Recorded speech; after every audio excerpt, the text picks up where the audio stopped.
There's so many rules in every industry, not just marketing. And we don't stop to think, are they right? Jobs to be done was this like explosion moment. It's not about niching down, it's about probleming up. So today I'm going to be chatting with Caitlin Burgoyne of the Why We Buy newsletter. She is the expert in biopsychology. So if you're not already following Caitlin on LinkedIn, you should, because she's going to unlock not only biopsychology for you and why your customers buy from you, but how to nail into the jobs to be done. And we're going to talk about that a little bit more in a minute. But Caitlin, it's great to have you on board. Thanks for joining today. So you have been building Why We Buy for 5 years now, which has arguably become a category-defining newsletter in biopsychology and behavioral science. When you got rolling, what was the system that you had functioning that really helped you grow the business in the beginning? Was it the newsletter itself? Was it the systems behind that helped you keep it fresh and openable? What was it that got you growing in the beginning? Because this was 5 years ago now. In the beginning. So in the beginning, there's a few things that happened. I think that there was this perfect storm of going back again to why I chose buyer psychology when I decided to go all in on this, is that as marketers, I think we're very, very overwhelmed by the constant movement in marketing. There's always a new channel, there's always a new tactic, there's always a new format of content. Like there's always a tool. And now with AI, it's just like never ending. And I would feel this immense pressure that I was always behind, right? Mm. And so my insight was, if I feel that way, I know that other marketers feel that way.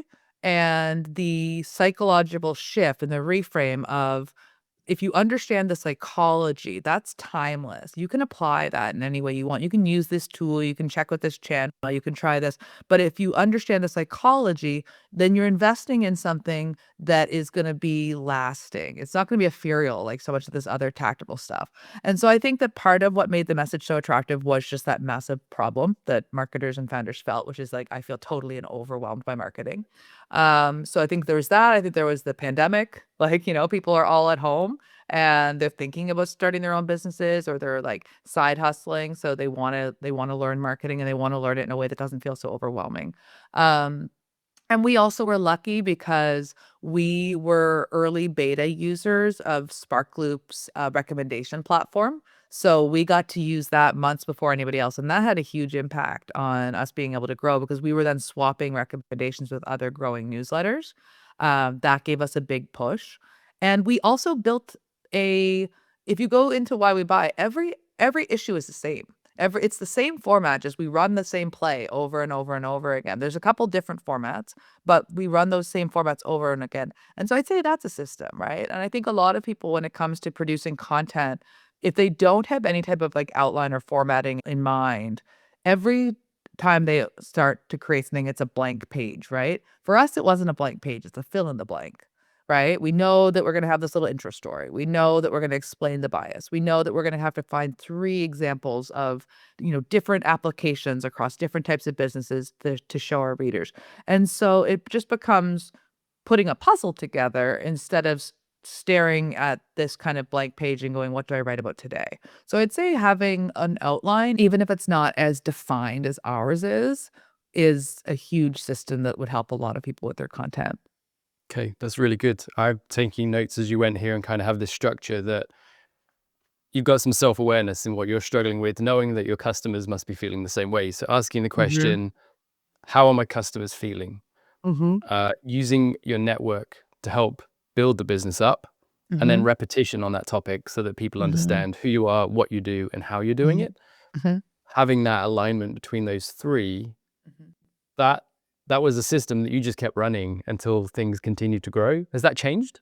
It's one thing I would add to that, which I'm not doing right now, and that's because I'm an idiot, is that I was very consistent talking about repetition. I was very consistent around every Monday. Our newsletter goes out on Tuesday. Every Monday, I would tease the next issue on social media, and every Tuesday, I would say again, like we've just said it, and I would create this bit of a flywheel, because every time we did that, I would get people commenting saying, "Why We Buy is my favorite newsletter," or like, "Oh, I love this." Like, and so I would screenshot those, and then the next week when I teased it, I would be able to include that screenshot of a reader's praise. And I stopped doing that, which is so dumb. And it's because I don't have a good system for my own content right now. I'm in between some things and I've not prioritized it. But to anybody who's listening, I really feel like in the early days, doing that consistently was such a smart thing. And the fact that I'm not doing it right now is just because I'm a moron. Yeah, this is how we build trust. We admit all the things we're failing on. You And know, it doesn't matter where you are in business, there is a ton of them. So I'm glad you shared that. Yeah, Nathan Barry, I almost expect him to pop in right now and talk to us about flywheels and how that works with the Kits oh, that recommendation man is so network. But brilliant. yeah, he's got that dialed in. But that makes a great point, because once you've got that early system rolling, you know the problems your customers are facing. Mhm, You've got a network that's helping you grow, you offer your business, whatever it is, and mhm. then you're repeating this topic over and over. If you can get that wheel spinning, and then next to it get another one rolling where now people are interested in this, they connect like cogs, and you just have to Yeah. spin the first one up and the rest of it runs itself. And that's how you build systems. Um, Back to my grandfather's business when I was a kid, he would build engines, and you'd have to get all the pieces and components working together for the engine to run. So this is where people talk about marketing engines, sales engines, whatever it is. It's multiple systems running, but you just have to get one spinning, and Yeah. then you feed that thing and the Yeah. machine operates. I like that It's you said one too, because I think that the mistake that a lot of people make, particularly when it comes to content and like self-promotion, is that they hear from like these people who are like, here's how you can like turn one asset into 10 and like blah, blah, blah. It's like, no, ignore all of that. Find one channel that you actually like hanging out on, that you like consuming the content on, that you like the style, right? And for me, that was initially Twitter. Twitter has changed a lot in the last number of years for many reasons. But we talk about old Twitter with, like, nostalgia, the people who were there back in, like, 2017, 18, 19. It was different then. But you find one channel and you find a format that you're good at and that you can do on a consistent basis, and just run that play, run that play, run that play. Don't try to be like, "Okay, well, now I've gotta be on 3 channels, and now I've gotta be doing video." Like, for me, I'm up to, like, between my 3 platforms, the newsletter, LinkedIn, and Twitter, like, I'm almost 300,000 followers. I still mostly just write content and, like, I share the content on those 2 channels and the newsletter, like, I'm not doing video yet, I'm not doing a podcast, I'm not doing TikTok and Instagram and, like, because the reality is that I keep hitting the play that works. okay. I want to repeat that. Keep hitting the play that works. Find one thing that has leveraged or leveled you up a little bit in the last thing and do it again until you find the next one. That is how businesses scale. One of the other things that really frustrates me on social media is everyone keeps talking about consistency. And I feel like consistency can be forced for a short period of time, but eventually you switch to looking for sustainability, the thing that you can do on repeat every week, every month, every year, and that's what grows. Is that what you found happened with your business as it grew? Yeah, I mean, one of the things we taught in I previously had a group challenge called the Unignorable Challenge, which is different than the agency I'm building now. But like the first thing we taught is like at the end of the day, there's a reward system in the brain. This is the whole like James Clear talks about this in Atomic Habits, but like you first have to like cue the stimuli, then there's a craving, then there's an action, and then there's a reward. With social media, we like it because we get this dopamine reward, right? Like we're scrolling and we see something interesting, something inspiring, whatever. That's like the reward system. When it comes to creating content, if you are spending hours on something, putting it out there and getting no feedback, no response, no acknowledgement, that's not something you're going to want to do very long, right? Like the reward isn't there. And so I think a lot of people, they try to do too many things. They don't find a format that they actually enjoy creating. And then because you're not getting that reward, they can't stay consistent. I don't think it's so much about consistency as it's about finding the one that you find the most rewarding because then you crave it. Like I feel weird if I haven't posted on a day. It's like I look forward to it. It's a habit that I built, but it's also like I want the feedback, I want the class, whatever. Like you start to crave it. But if you're trying to do a format or a channel, like I don't like Instagram. I don't like hanging out there. I don't like how I feel when I'm there. I don't like the way that people are very artificial there. I don't spend any time there. And so I'm not building an audience there. And it's probably dumb. Like I look at other folks like Justin Welsh, who's like all he does is post screenshots of like his tweets, right? Like that's all it is. And he's built a large audience there. I could do that. It'd be no problem for me to do that. But I don't want to hang out there. I just don't like it. So I think people need to be more thoughtful about where they want to show up and what type of content they want to create and just do more of that because it'll be much more sustainable.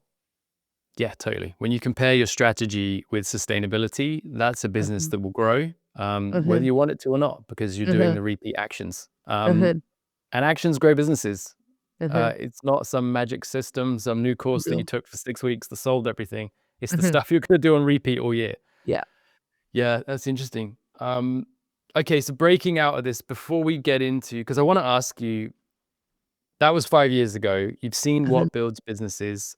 mhm, You've worked with a lot of other entrepreneurs growing their own. mhm, What's the systems you're building with now? But before we get there, I want to mhm, ask you, what's something that you've seen that a lot of entrepreneurs get wrong when they're mhm. building their businesses? One of the big ones is that they mimic what other people that they perceive to be successful are doing without actually getting a pulse on their buyers to understand their buyers. If you assume that somebody else has it all figured out, I'm just going to follow what they're doing. Like for one, they probably don't. Like they probably have it less figured out than you think. And if what they're doing has a slight difference and that the audience is different or that the core offer is different, like you could do exactly what they do and apply it perfectly and it's still not going to work for you. And so I think that people really need to spend more time understanding their customers. And that comes down to jobs to be done. That comes down to customer research. Like that comes down to buyer psychology, behavioral economics. Like, but spend more time there. So I'd say that that's a big one. And that's true because when I first started coaching, I left my business, it was acquired. I went into coaching because I thought I could teach client acquisition systems. That was something I felt strongly about, having built a business on social media without one. But having learned what client acquisition systems were across different markets, having built other businesses. And so as I got rolling, I realized that everyone that was coming to me to learn client acquisition systems, that wasn't their real problem. The problem they actually had was they built a business that they couldn't scale and they thought they just needed more clients to fix it. Actually, what they needed was a different model that created less friction. They didn't have to force consistency, could build sustainably with fewer systems, gain a ton of time back, and get more leads and clients. Suddenly, life's happy again. And that's where I flipped into a group accelerator. And instead of, a 6 week program, is 12 months because it takes time to build real systems that grow your business without you completely burning out. And part of that journey is learning, okay, what is the problem I'm solving? And everybody asks, well, like, what kind of demographic should I get for my ICP and my client avatar? And when I tell them not to worry about that, they're like, oh, this guy doesn't know what he's doing. Is that real? Like, because everyone else says I should. But it's just because that's the only piece of business building they've learned. Mhm. Yeah. And to your So point, like, I think that that will evolve. Like, the idea that you're supposed to go like, I had this fantasy when I had, like, killed my tech startup and I started consulting again. I had this fantasy that you could, with enough upfront research, go into a new venture and just get it right because you've done all the research. But the reality is you'll never get it right. Like, one of my favorite quotes comes from Rory Sutherland, who's also a big, like, behavioral economics nerd, but he says, marketing isn't about being right, it's about being less wrong. And ultimately that's it, right? Like and I think that you go into it with your best assumptions, you do your research, you talk to your customers, you put something in front of them, they either gobble it up or they shun it or somewhere in the middle and you try to figure out like why. And it's iterative. This idea that you could just nail it, like it's just that's not how things work. You need to get feedback and clarity comes from feedback.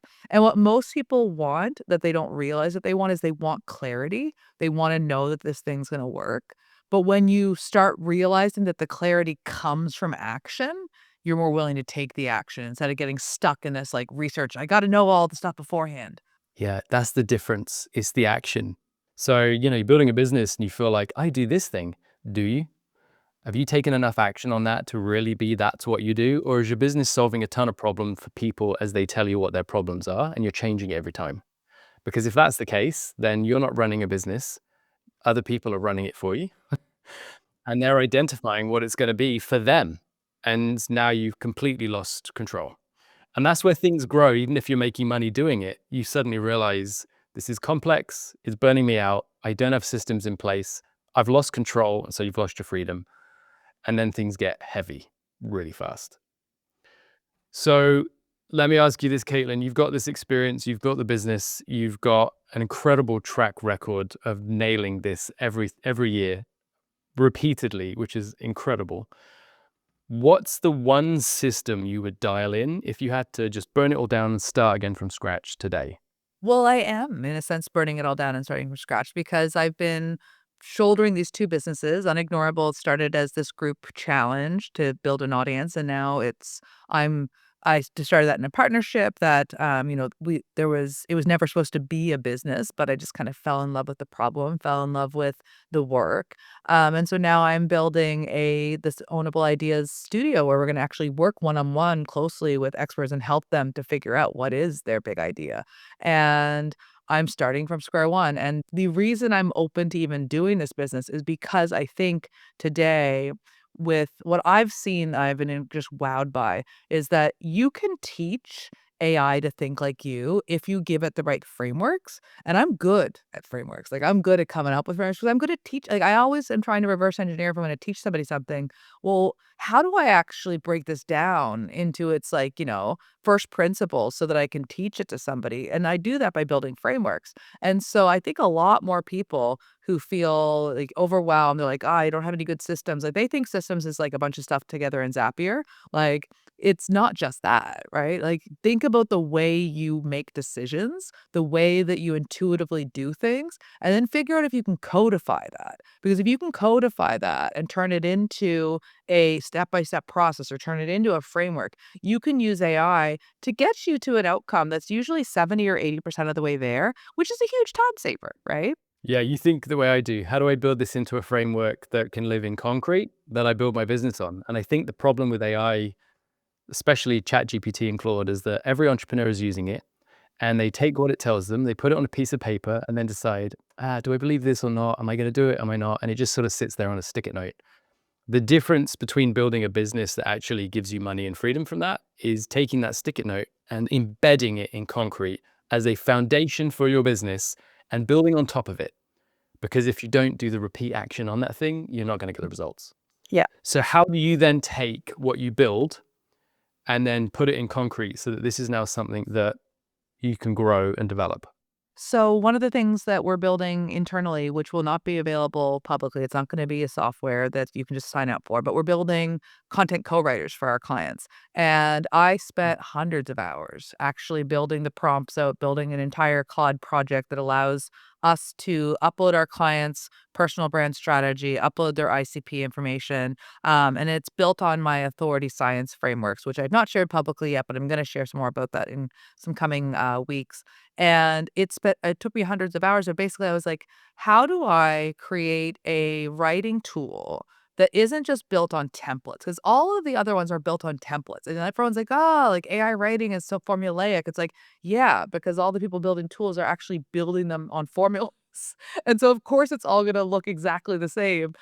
So what I did is I built it on principles, right? And I thought about like, what are the actual copywriting principles that can apply to all of our different clients? And then I helped them create a voice diagnostic that actually captures the voice that they want to show up with.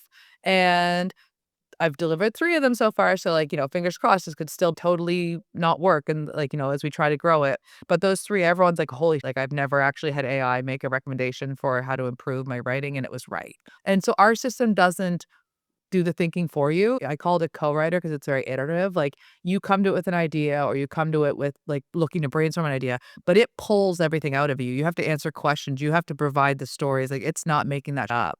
And it learns and the context window grows and it knows more and more about your business that it can then pull in. So if like upload all the proof points and like all the stats and stuff for the clients.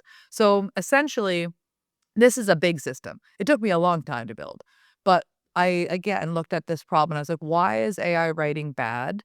Well, it's bad because it over indexes on things that are actually make for good writing, but it does it too much. And so you can train it not to do that. You can say, use no more than one hyphen. You can say, don't use rhetorical things like, and here's the thing, or like the things that it overuses that are good writing things. I use all of these. I used them all before AI, but I don't need six in one post, which is what AI tends to do. So you can train it not to do those. So I'd say that what it comes down to, this is the part that's hard. And this is the part that I think a lot of people will struggle with. But if they can unlock this massive opportunity, it's codifying how you do things. Because so much of what we do is built on these unwritten rules that run on our own human algorithm. And we've never actually had to explain those to anyone. And that's why we sit down with AI and we're like, oh, this isn't good. Well, it's because you didn't tell it what good looks like. You need to know what good looks like and how to get there if you want to get a good output. The real unlock, especially for service based businesses that want to be able to grow, is to actually dig into how you do your work and all the like intuition that you have. Talk through that, why you do it the way you do. You can record yourself on a Loom and just upload that to, like, Claude or whatever tool you're using. I like Claude, but and it will then pull out, like, this is I edited this thing, and here's all the changes I made. What were the rules? What was, like, overlapping? What are the patterns? And it can start pulling those out, right? It's slow. It's, like, slow because it's like training a new employee. They come to you fresh. They don't know anything. They might have gone to, like, they might have had one job previously, but if you're looking at an intro level employee, they're gonna need a lot of support. They're gonna need a lot of direction. We need to do that with AI too. And I think people just expect it's gonna spit out gold, and then when it's not gold, they just like yeah. But I also think there's a huge opportunity because whatever you're an expert in, you know what good looks like. And therefore, you have an advantage in being able to train a tool to be able to create good. Whereas I've seen that people who try to build tools in a discipline that's not their expertise, like say, like content writing, they don't know what good looks like. So they're like, oh, this is look at this output. It was so fast. And it's like, yeah, but it's still like, and I can tell you all the reasons why. So I think that makes us as experts incredibly powerful because now we can build these little armies that think like us if we put the work into training them right. And that's the part where I think a lot of people haven't put that work in. Yeah, and I think they try to use AI as a shortcut rather than a Mhm. level up. Mhm. And that's where it becomes difficult then to trust the output that you're getting from it because you're trying to shortcut something instead of putting in the work to do it.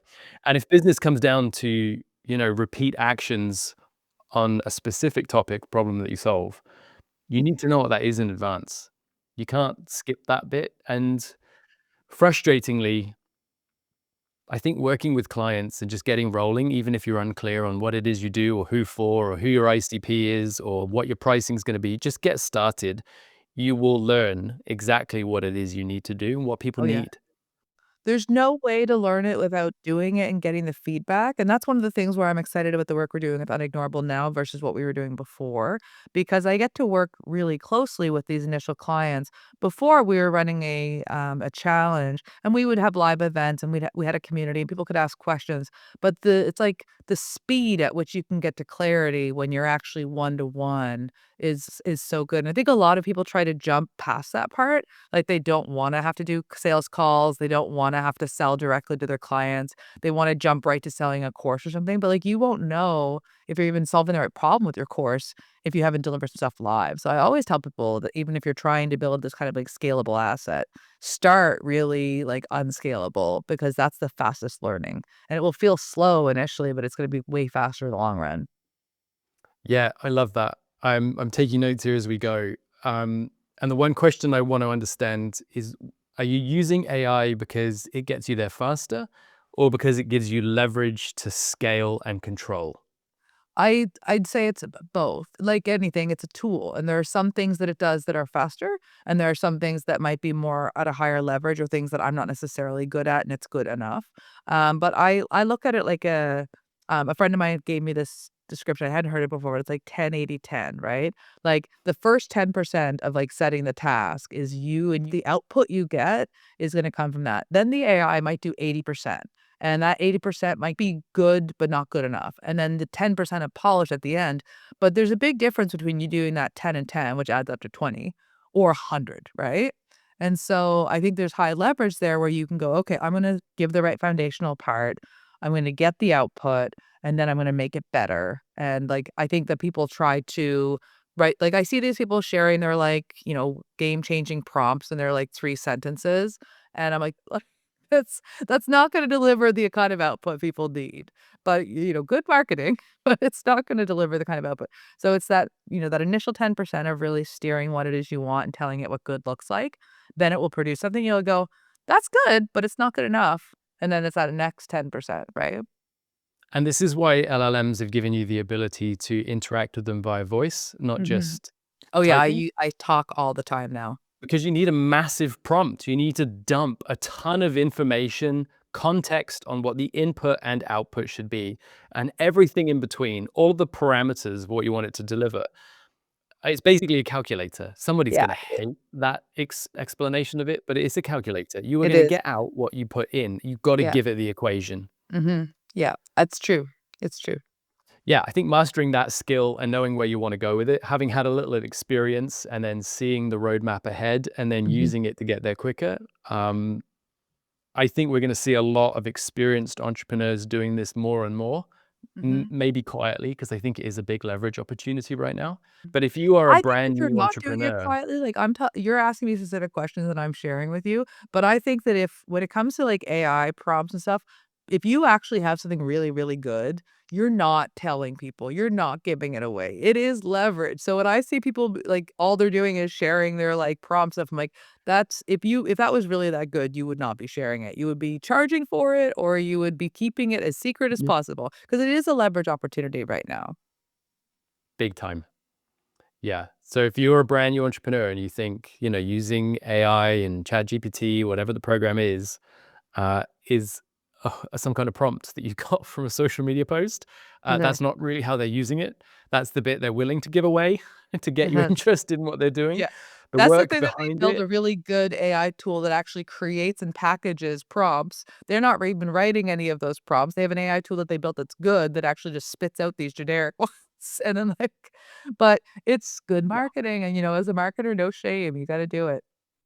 yeah, and it can give you stuff that's pretty good and gets a, Mhm. a task accomplished. Yeah. Um, And for folks, again, this comes back to this, like, I think the highest leverage with AI is not necessarily in using it to do like, yes, use, like, other people's prompts or other tools for the things that you're not good at, but the real leverage is to actually teach it the things you are good at, to be a, like, a coworker essentially, because those are the things where you're gonna be able to get the highest level output that other people who don't know your thing won't be able to get, right? So that's your opportunity. It's less about using it to do the things you're stuck at. Use it for that, and they'll probably still kind of not be that good, and you won't know the difference because you're not an expert. But the things that you're really good at, use it for that. Like build for that. Amazing. I think it's cool that that was the answer to what you'd start with instead of I'd build another newsletter again. Mm. Having made that work to such a Mhm, high degree, but now seeing mhm, the opportunity that's available there with AI, mhm. um, Let's yeah, go that back to kind of what jobs to be done. Like, I think for the last several decades that we've had the internet, people have always had the same goals, right? Like, we're quite simple from, like, hunter-gatherer days to now. We want to feel like we have security. We want to feel like we're doing something meaningful and purposeful. We wanna feel like we're making an impact. We wanna get status and be rewarded. And for a long time, building, software was more scalable than a service business. Building, an education company or a media company, like I've built, like, more scalable than a service business. I think that there's this massive tipping point happening where you can deliver services at a really high value at a higher price point than you could ever sell your 99 buck a month SaaS for. And I think that's an opportunity. I wouldn't be doing this business 3 years ago, but now I think that there's a real opportunity there, and you'll see a lot of smart people moving their energy into service. Because guess what? Nobody wants to take a course. We do it because we want the outcome, right? So if you can actually help people get the outcome, then that's way better than a course. and now we can do it a lot faster. Yeah. Mhm, And that's where the leverage builds.